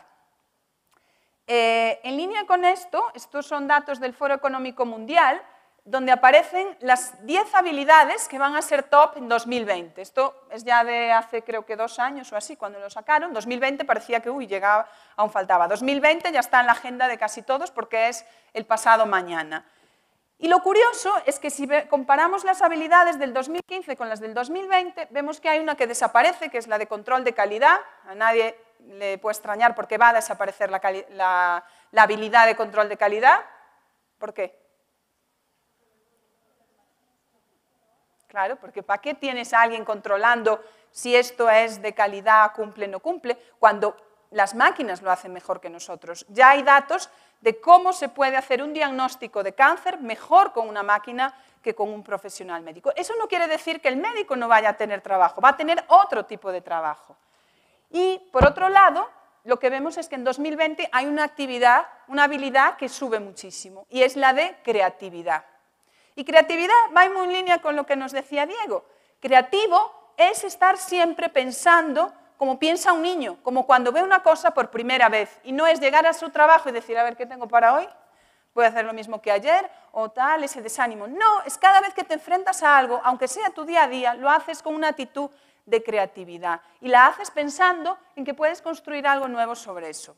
Y bueno, y hay otra que tiene mucha influencia y que veremos también después en el modelo que hemos creado, que es la inteligencia emocional, ¿no? La relación con las personas y cómo la mayoría, yo siempre digo, la mayoría de los proyectos fracasan por personas, no fracasan porque haya una mala estrategia, porque la tecnología no fuera la adecuada, fracasan porque hace poco leí, pusieron una exposición que me gustó mucho, de que están hechas las cosas que nunca pasan, ¿no? Y la titulaban así, y las cosas que nunca pasan pues están hechas de la desidia de alguien, del mal interés de alguien en no involucrarse en un determinado momento. Entonces, realmente, las cosas no pasan muchas veces por lo más sencillo, porque alguien no ha querido que pasen.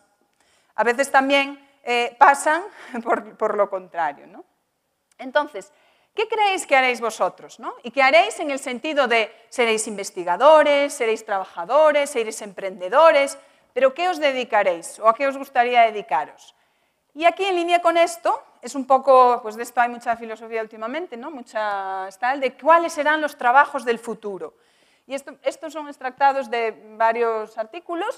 Entonces, uno es el de asistentes en salud. Es decir, vale que una máquina va a diagnosticar mejor los lunares en la piel, a ver si son malignos o no, mejor que un médico, porque posiblemente puede ir a un banco de datos que puede conectar con millones de datos y lo va a saber mejor. Pero hay que analizar esa información y, sobre todo, hay que hacérsela llegar al paciente de una manera distinta. Entonces, ahí surge una función que es la de asistentes en salud y, bueno, toda la parte de la bioinformática, ¿no? También toda la parte tecnológica con la parte de medicina. Por eso, cada vez más tendremos que volver a la antigüedad e ir a los polímatas. Los polímatas son personas que realmente tienen conocimientos de muchas disciplinas. Entonces, un abogado tendrá que ser abogado, pero va a tener que saber de tecnología, porque la mayor parte de los delitos se van a dar en un medio digital. Entonces, si tengo que tener temas de ciberseguridad, pues por muy buen abogado que sea, si yo no sé de blockchain y no sé de temas de seguridad, pues no podré desempeñarme en ese nuevo ámbito, ¿no? Otros, los analistas de datos, bueno, pues toda la parte del valor de los datos, los policías digitales, por lo mismo, los temas de ciberseguridad, los cuidadores y programadores de robots, pues sí, a nadie le extrañe que vaya a tener un robot que esté de compañero de trabajo en su oficina, pero realmente pues habrá gente que tenga que programar esos robots. Y finalmente el arte siempre va a estar ahí y sobre todo porque tendremos más tiempo libre, entonces necesitaremos pues eso, artistas, deportistas y creadores de entretenimiento para esa parte de descanso que se tiene que dar constante con la del aprendizaje y con la del trabajo. Bueno, y hasta aquí es un poco la parte esta introductoria de por qué necesitamos estos líderes innovadores. Y cuando digo líder, ¿a alguien se le puede venir a la cabeza un líder? ¿Es un jefe? ¿Es un directivo? ¿Creéis que sí? No necesariamente, ¿no? Un líder puede ser la señora que todos los días llega a la oficina, señor o señora, y limpia la oficina. Es un líder en su trabajo. Organiza la forma en la que va a trabajar, decide cómo hacerlo y está empoderada para hacer esa actividad. Entonces, el primer cliché que tenemos que sacarnos de la cabeza es que un líder es un cargo que va detrás. No, cada uno en su actividad que hace va a ser un líder de esa actividad que hace.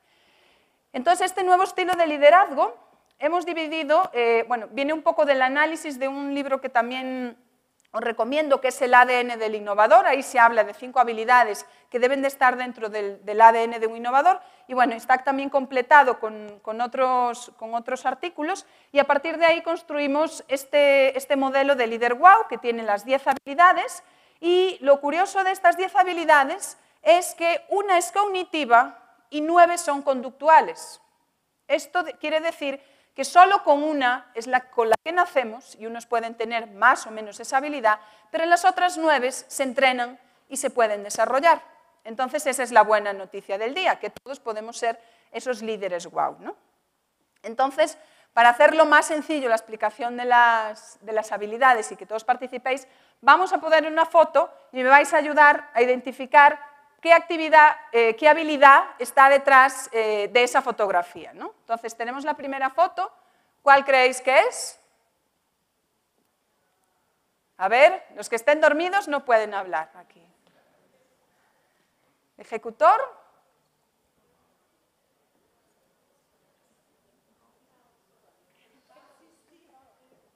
El caos. Y ante un caos, ¿qué tenemos que hacer? Cuando pasan muchas cosas.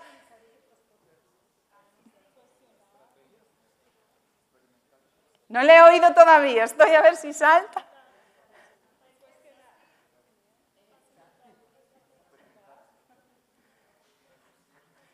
Bueno, voy a darles la primera, que se está complicando. Observar.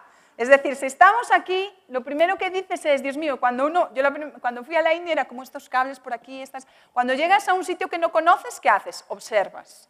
Y la observación es una habilidad que realmente desarrollamos a veces pocos. Las personas que observan, que son observadoras, tienen una perspicacia que le hace llegar a conclusiones que otros no llegan. Porque han observado, oye, mira, este llegó y se sentó allí, este dijo no sé qué.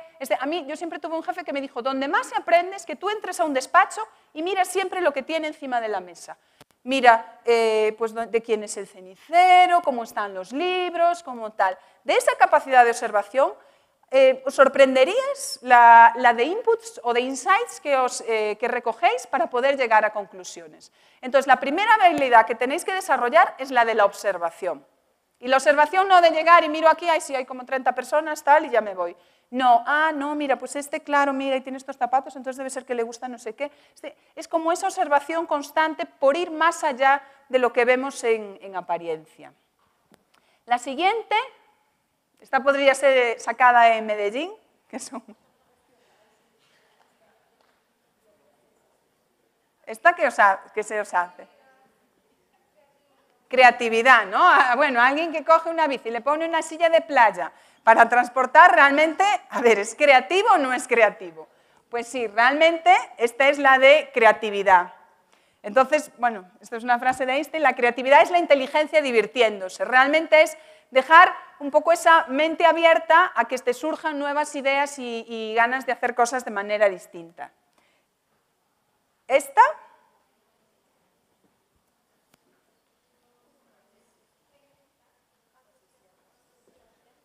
Asociar. Vale. Esta es la asociación o pensamiento asociativa. Antes dije que de las 10 habilidades, una sola era cognitiva. La del pensamiento asociativo sí es cognitiva. Quiero decir, hay personas que relacionan mejor hechos de su vida, cosas que han visto, que han estudiado, que han aplicado, y eso es el pensamiento asociativo, ¿no? Por ejemplo, Steve Jobs se decía que tenía mucho pensamiento asociativo. Él era capaz de, por ejemplo, cuando desarrolla un poco los primeros Macintosh es porque él practicaba Zen y realmente le gustaba estar en silencio. Entonces decía, no, pues yo quiero un ordenador que esté realmente que no haga ruido. Entonces a partir de ahí empieza a desarrollar pues eso, los ordenadores que tengan el procesor integrado y que ya no tengan que hacer tanto ruido, ¿no? Esta...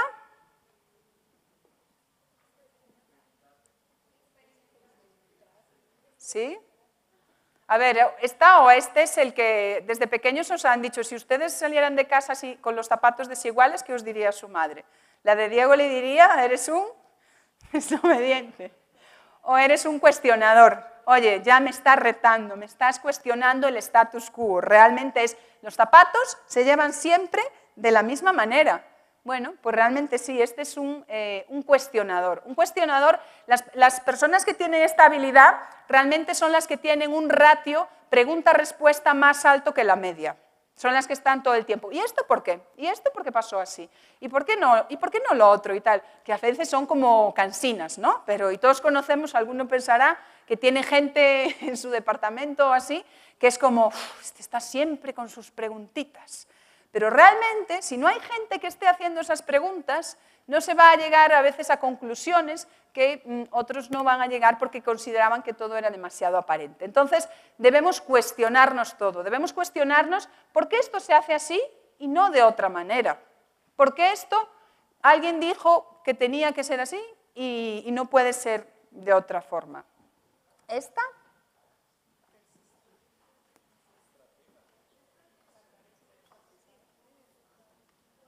Ejecutar. Claro, las hormigas, si algo son, es trabajadoras y ejecutoras, ¿no? Entonces, la ejecución es otra habilidad, porque podríamos tener un líder, si veis las habilidades que hemos visto hasta ahora, observación, cuestionamiento, estaban en esa parte más de la primera W, que son las más, por así decirlas, de desarrollo creativo. Pero después tengo que tener buenas ideas, pero tengo que ser capaz de llevarlas a la práctica. Entonces, los ejecutores son aquellos que hacen que las cosas pasen y se ponen manos a la obra y, sobre todo, trabajan en equipo, como las hormigas, ¿no? Esta, inspirar, muy bien, sí.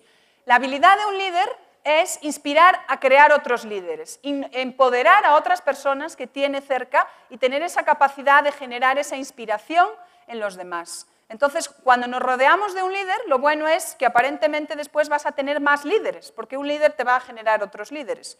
Igual que cuando tienes una manzana podrida y se te acaba pudriendo toda la cesta. Pues lo mismo cuando tienes un líder dentro de tu organización. Esta, facilitador, salió por ahí, ¿no? Bien. En este mundo tan cambiante, difícilmente podremos hacer nada si nos quedamos en nuestro despacho, investigando, dando nuestras clases o haciendo nuestros trabajos, porque el mundo está pasando ahí afuera. Entonces, yo lo que os invito es, a ver, hay muchísima información hoy en día en Internet que podéis ver, vídeos interesantes, acudir a foros, a eventos, pero estar siempre empapándose de información de otros y conocer experiencias e historias que te aporten. Entonces, esa capacidad de relacionarse, de facilitar, de entrelazar cosas, es lo que os va a poder también dar mayor capacidad para generar nuevas cosas. Porque a veces lo que uno descubre en un viaje, por ejemplo, puede aplicarlo a su actividad laboral y al revés, ¿no? Entonces, es muy interesante el abrirse, el conocer mundo, el viajar, el estar siempre abierto a nuevas experiencias. Estas ya quedan pocas, ahora es más fácil. ¿Experimentar? ¿Crees que cuando se lanza un cohete se experimenta o es más un... ¿Qué hay detrás? Una estrategia, ¿no? Realmente, pues eso, los planes de lanzar un cohete, un satélite, hay mucha estrategia detrás de, bueno, queremos hacerlo, lo vamos a hacer de esta manera, vamos a visionarlo. Las misiones espaciales son una clara visión y misión, por eso se llama misión de lo que vamos a hacer y tenemos un poco, alineamos todos los recursos hacia ahí. De hecho, ahora en temas de innovación se habla mucho del concepto de misión en innovación e investigación, ¿no? Y bueno, Mariana Mazzucato es un poco la defensora de todo este criterio. ¿Por qué? Porque se dice, ya no tiene sentido en un mundo tan globalizado, tan interconectado, empezar a hablar de investigación en el ámbito energético, investigación en temas de agua, investigación en temas de salud, porque todo está relacionado. Entonces, ya los gobiernos deberían de fijarse grandes misiones con temas muy concretos, atadas a objetivos y que todas las capacidades de investigación se dirijan hacia ahí. Por ejemplo, la ciudad de Holanda, Ámsterdam, se ha planteado la descarbonización total de la ciudad en 2030. Para lograr eso van a tener que estar investigadores de muchos ámbitos, de temas de movilidad, de temas de residuos, de temas de agua, energía, todos trabajando con un fin concreto y resolver una problemática social atada a una meta y atada a un indicador. Entonces, esto sí está como muy en línea con las nuevas corrientes de investigación. Esta, experimentar. Vale, y se ha hablado, bueno, experimentar, saber que te vas a caer, que no va a pasar nada, que fracaso, y lo que decía, un artículo que ha concluido que no ha llegado a nada correcto, por así decirlo, es igual de valioso que todos los demás. Y la última, persistir. En esto de la innovación hay que persistir mucho, porque os dirán, pero tú ¿para qué haces eso? Si yo ya te dije que no iba a ser así, si eso no sale. Van a estar esperando mucha gente a que fracases.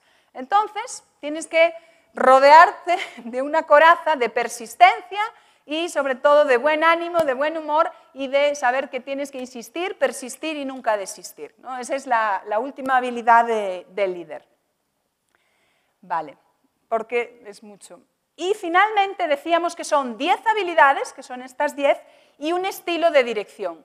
Ese estilo de dirección tiene que ver más con lo que se está llamando GEFE, no es una falta de ortografía, es un gestor de felicidad.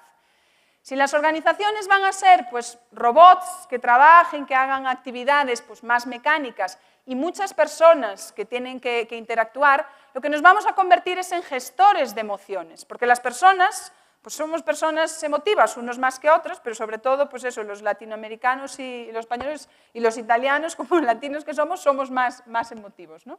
Entonces hay mucho de pensar esta nueva visión de estilo de liderazgo más orientado a esa gestión de felicidad, de que las personas estén contentas en lo que hacen, de inspirarlas, de apoyarlas a que desarrollen esas capacidades que tienen. ¿Y qué pasa? Pues que cada persona, ahora alguien dirá, uy, yo no, yo líder guau en la vida, porque yo esas 10 cosas nunca las voy a poder desarrollar al mismo tiempo, porque el día que igual soy muy creativo, resulta que ese día estoy poco ejecutor. Y el día que me pongo de ejecutor, entonces ya no me queda tiempo para observar, ¿no? Esto es como cuando vas a clase de pilates, que entre respirar y hacer el ejercicio no eres capaz de hacerlo todo a la vez. Pero la ventaja de esto es que todos tenemos pues, perfiles un poco diferentes, pero complementarios, y que a lo que un poco se tiende es a trabajar o crear equipos que puedan desarrollar esos proyectos, de manera que las habilidades va a ser la suma de las habilidades individuales de cada una de las personas que los componen. Entonces, tenemos un perfil que es más el inspirador, el creativo, el facilitador, el ejecutor y el estratega. Y, por si tenéis la curiosidad de qué perfil sois vosotros, aquí tenéis un pequeño test, son 10 preguntas, podéis entrar ahora si queréis y lo podéis hacer, os dejo 5 minutitos. Y os va a decir pues, qué perfil eres, más o menos. Entonces, así sabremos si tenemos en la sala muchos creativos, muchos estrategas, y esto también es muy interesante para hacerlo antes de iniciar, por ejemplo, proyectos, y no tener en un proyecto pues, todos los ejecutores con ningún creativo, o al revés, que todos sean creativos, y entonces al final pues, no tengas ningún perfil más estratega. Ningún perfil es mejor que otro, es decir, no, es que tú eres el ejecutor y yo soy el creativo. No, realmente todos los perfiles son necesarios y por eso todos tienen esas habilidades que he planteado que son necesarias para desarrollar la innovación. ¿Alguien lo está haciendo? ¿Sí? Vale, pues el primero que termine nos dice entonces.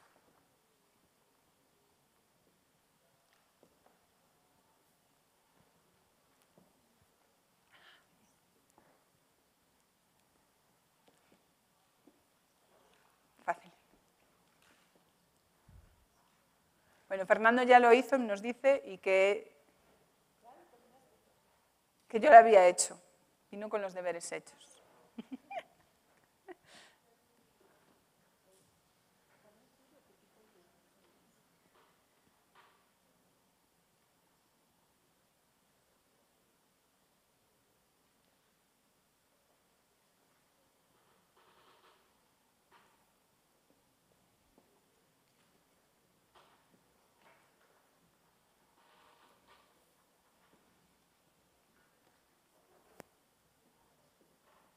¿Alguien lo terminó?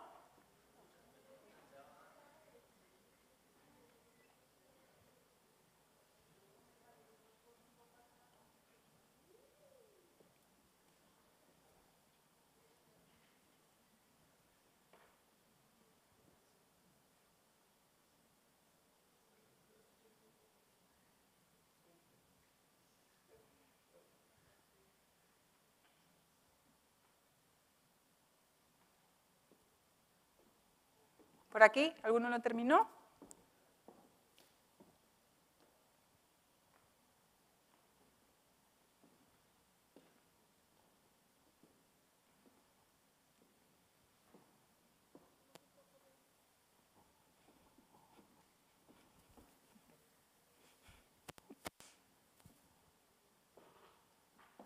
¿Ya?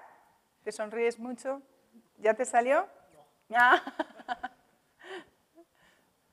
¿Sí? A ver. Creativo. Muy bien. ¿Y qué figura te aparece? ¿Qué personaje representativo del creativo? Y lee un poco las habilidades, si quieres, mientras terminan. Así le damos un uso práctico a los móviles.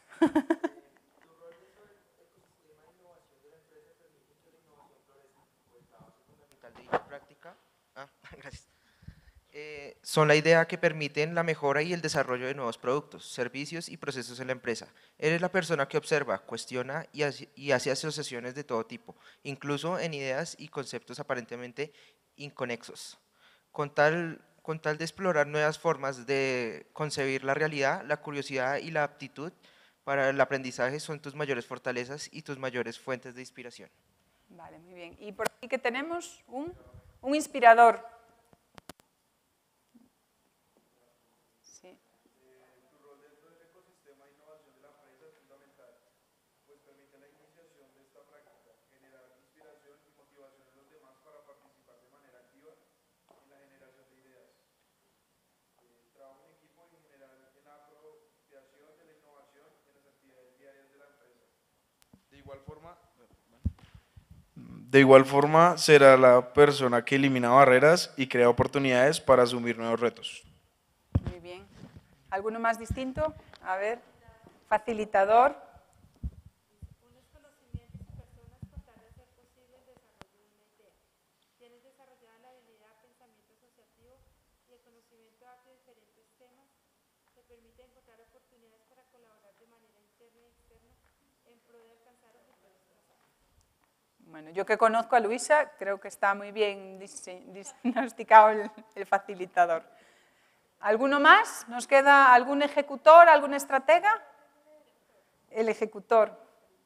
Muy bien el equipo. Plasma las ideas en actividades reales, eres capaz de asignar responsabilidades, hacer seguimiento a los planes de trabajo y eres fiel creyente que el prototipado y las pruebas con usuarios son necesarias para disminuir el riesgo en la implementación de la idea. Muy bien, vale. ¿Y algún estratega? ¿No tenemos estrategas en la sala? Bueno, ¿y los demás creativos? ¿Cuántos más? ¿Inspiradores? También. ¿Facilitadores? También. ¿Ejecutores? También, ¿ves? Hay de todo. Bueno, tenemos aquí ya un equipo mixto. Bueno, pues nada. Para terminar os quería contar una historia inspiradora y como estas cosas pasan, a veces suceden cuando menos las piensas, ¿no? Entonces esta es una historia, este fin de semana estuve en Valle de Guadalupe. Valle de Guadalupe es una región en Baja California, en México, de viñedos, y curiosamente no sabía, pero Diego también estuvo allí, curiosidades de la vida. Entonces conocí la historia de esta persona que me llamó mucho la atención cuando visité su bodega y después me puse como a investigar y me pareció súper interesante y súper inspiradora.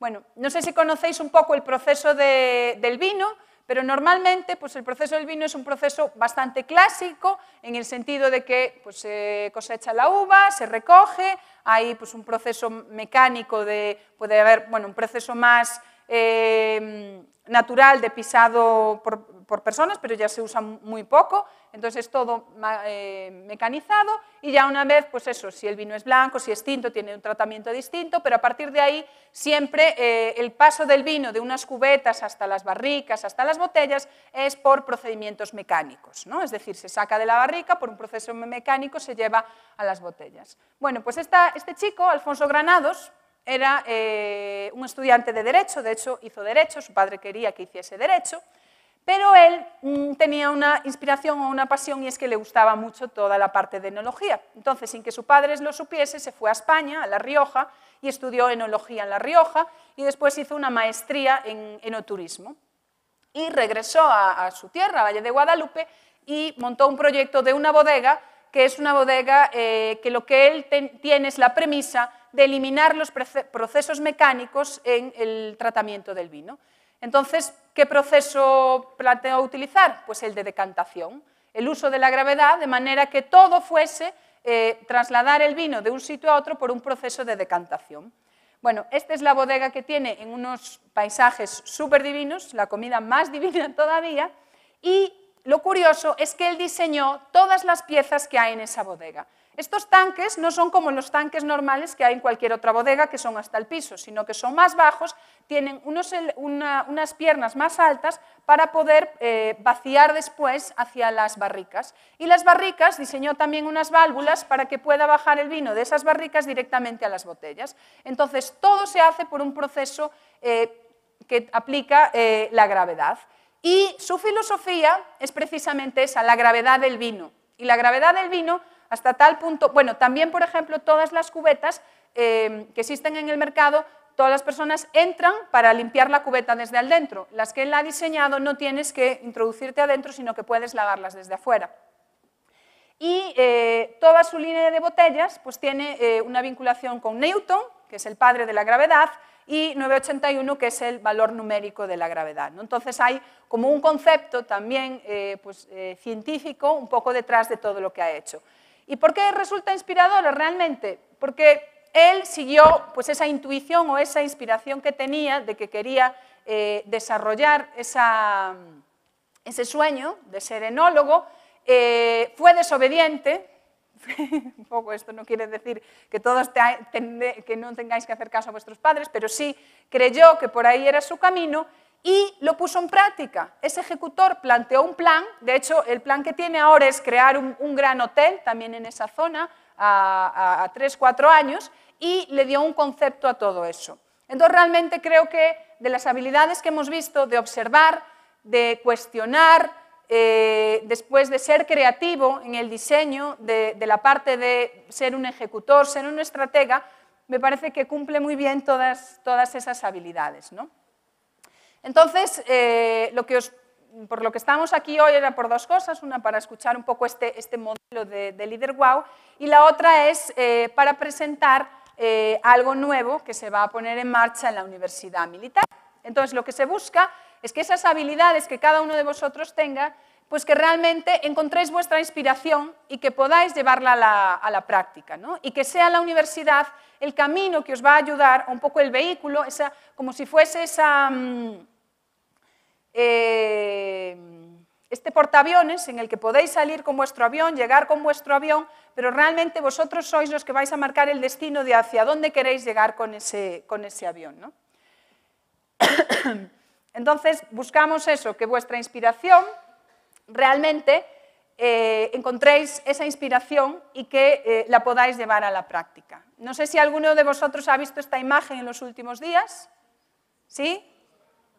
Es la que os mandaron. Bueno, se creó como una campaña de expectativas para presentar un poco lo que va a ser pues esta iniciativa, ¿no? Que realmente para innovar, para realmente llegar a proyectos innovadores, tenemos que creer en ellos y para creer en ellos tenemos que tener una inspiración, ¿no? Como tuvo pues, en su día Arquímedes y cuando menos lo esperaba la encontró y le ayudó a resolver, bueno, a revolucionar el mundo con su gran teoría. Y detrás de esto pues, aparece Eureka, que va a ser esa gran apuesta que nos va a permitir, bueno, la unión de esfuerzos de la Universidad Militar para potenciar la capacidad innovadora, emprendedora e investigativa, es decir, las tres, la parte de innovación, emprendimiento e investigación de toda la comunidad neogranadina, enfocada un poco a cuáles son los grandes objetivos, la sostenibilidad social, económica, ambiental de la región en la que está inmersa la universidad, ¿no? Y para eso, ¿qué se plantea hacer? Es decir, el fin último es conseguir mejorar esa capacidad de investigación, de innovación y de emprendimiento de todos los, tanto profesores como estudiantes, como personal administrativo que trabaja en la universidad, pero sí se ha visto que es necesario hacer como una reflexión interna o empezar arreglando la casa antes de ser capaz de poder proyectar esos servicios hacia el exterior, ¿no? Entonces, se está haciendo una alineación de la capacidad científica y tecnológica, es decir, en qué estamos investigando, qué capacidades científicas tenemos y cómo se alinean estas capacidades científicas con lo que está demandando las empresas o la sociedad que está en nuestra región. De manera que podamos aportar al desarrollo de esa estrategia de desarrollo económico compartida. La puesta en valor de espacios para I+D+I, está claro que para poder innovar, para poder experimentar, tengo que tener espacios físicos, laboratorios, centros de prototipado, en los que pueda desarrollar esa actividad, igual que para hacer temas de ideación. Entonces, también hay una actividad que tiene que ver con poner en valor espacios que ahora mismo están vacíos o crear nuevos espacios, pero ya una vez que se sepa cuáles son las actividades científicas y tecnológicas hacia las que se debe alinear la universidad, y finalmente, pues tener una estructura de cuál es la estrategia y cuál debe ser el sistema de gestión de innovación que dé soporte a nivel interno para poder dar esos servicios, ¿no? Y finalmente, todo esto descansa en desarrollar una cultura innovadora, pero una cultura innovadora no es algo que uno vaya a la tienda y le diga, oye, deme 200 gramos de cultura innovadora porque mi organización de esto va muy mal. Entonces, el gran problema es que las organizaciones quieren ser más innovadoras, quieren tener más cultura innovadora y eso no se consigue de la noche a la mañana. Primero, tienes que tener innovando, tienes que conseguir que todas las personas que estén ahí sean innovadoras. Y después, lo más importante, que los líderes, o un poco las personas que también están más al frente de esas instituciones, sean más innovadoras. Vale.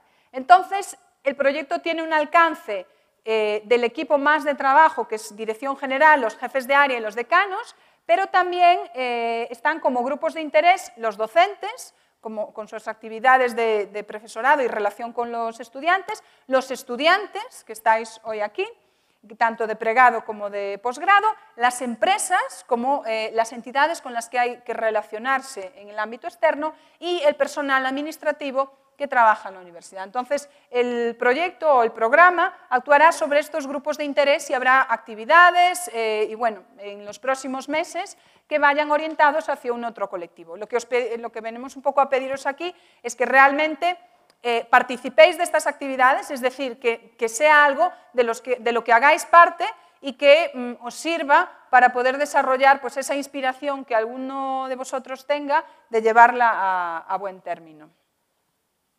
Y creo que hasta aquí era la presentación y las artífices de todo esto, pues yo creo que deberían de dar unas palabras finales.